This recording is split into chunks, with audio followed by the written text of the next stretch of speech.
About 2 years ago, when I wanted to study, when I wanted to learn user interface and experience design, my first project was a disaster. I had clustered colors, wrong fonts, and awkward layout. I actually felt really, really bad and embarrassed. But then I realized it was my first project after all. It didn't have to be perfect. As a matter of fact, it shouldn't be perfect. Just like in design, life is like a prototype. We must embrace learning, iteration, feedback for us to improve or get a better aspect of ourselves. Let me give an analogy. How many of us know James Dyson, the man behind Dyson vacuum cleaner? Do you know that James Dyson had about 5,126 prototypes before he invented the Dyson vacuum cleaner? You can imagine the level of frustration, having failing for 5,000 times. But it's one thing amazing about James Dyson that I want to learn today. James Dyson never took any of those prototypes as a failure, but rather he saw them as a step towards success. Sometimes ago, when I started designing for my mentor, it took us about 3, 4, 5 days making corrections to a particular design. It was so overwhelming and frustrating. I felt really, really bad for real. But then I realized recently, if I make designs for him, it only takes 1 or 2 corrections and design is ready for publication. This feedback has allowed me to measure the level of my improvement in my design. Feedback is just like a mirror that allows us to see that aspect of us that we cannot see. With his feedback, I'm able to measure that I have grown, I have improved in my design. Sometimes ago, I was charged with responsibility of designing a campus event poster. I was so happy to take up that role, and I put in so much effort to make sure design was very, very good, for real. Sitting down in front of my system, looking at my laptop, seeing the masterpiece that I designed, I was very, very happy. And I was eager to show it to the coordinator. When I went to him and I told him that this is the design I've made for the campus event, he was like, wow, it's very beautiful. But it does not communicate the theme of the event. At this moment, my spirit was crushed. I felt really, really awkward and embarrassed. But then I learned a very valuable lesson. I was so concerned with making design very beautiful that I forgot to communicate the theme, the message the event was trying to pass across.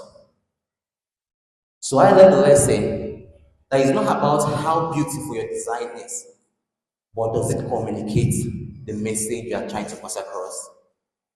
And this same thing applies to life.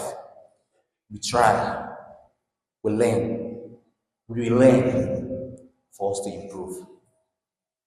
About 5, 6 years ago, when I got admission to the university, I know my mates are surprised that I said 5, 6 years ago. I'm a victim of Nigeria's, Africa's corruption and bad governance.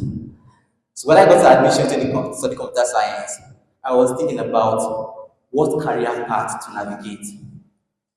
I had tried data science, machine learning, I tried front-end engineering, back-end engineering, software engineering. As a matter of fact, I got satisfied in most of these courses. But I couldn't find myself doing it. This went on and on and on until I discovered the design thinking framework. Design thinking framework consists of 5 steps. You define, you just of 5 steps. The first is to empathize. You define, you ideate, you prototype, and then you test. This design thinking framework has allowed me to choose a career path that I follow today. I was able to empathize with myself. What is that particular thing that interests me? What is that thing that I do that I find very interesting? I remember then when I was in primary school, when I was small, I was a dullard for real. I was a dullard. And I was one of those students that the teacher always called in front of the class and asked us to sing for. Ulu Akpata, I was one of them. As a matter of fact, let me just, I was one of them for real. I was a dullard. And the only time I had my moment in the class was during drawing and handwriting. That was the only time I was being recognized in the class. This went on and on in my secondary school days. To cut the story short, having empathized with myself and figured out that what interests me is design, painting, drawing, I was able to define my strength. Is this something that I can do? Is this something that's achievable? And believe me, there is nothing anyone wants to achieve that he or she cannot achieve. The only force that stops you from achieving whatever you want to achieve is yourself. It's the force within you. I haven't defined my strength that is something that I can achieve, it's something that I can do. What's the next thing I do? I did. I was able to brainstorm what particular set skills matches my interest. That was when I came about the user interface and user experience design that I'm into today. Now I have a skill set. What's the next thing is to prototype. I engaged in projects. I engaged in volunteer roles, internship to build myself. I build projects. I seek for feedback. I engage in continuous learning. I learn, unlearn, and relearn until you become the better version of yourself. This design framework has enabled me to choose a career path and other aspects of my life. Ladies and gentlemen, before you leave this hall today, I want you to think yourself like a designer. As a student, if you are yet to discover what career path you want to navigate, I want to employ you to use the design thinking framework. I want you to seek feedbacks.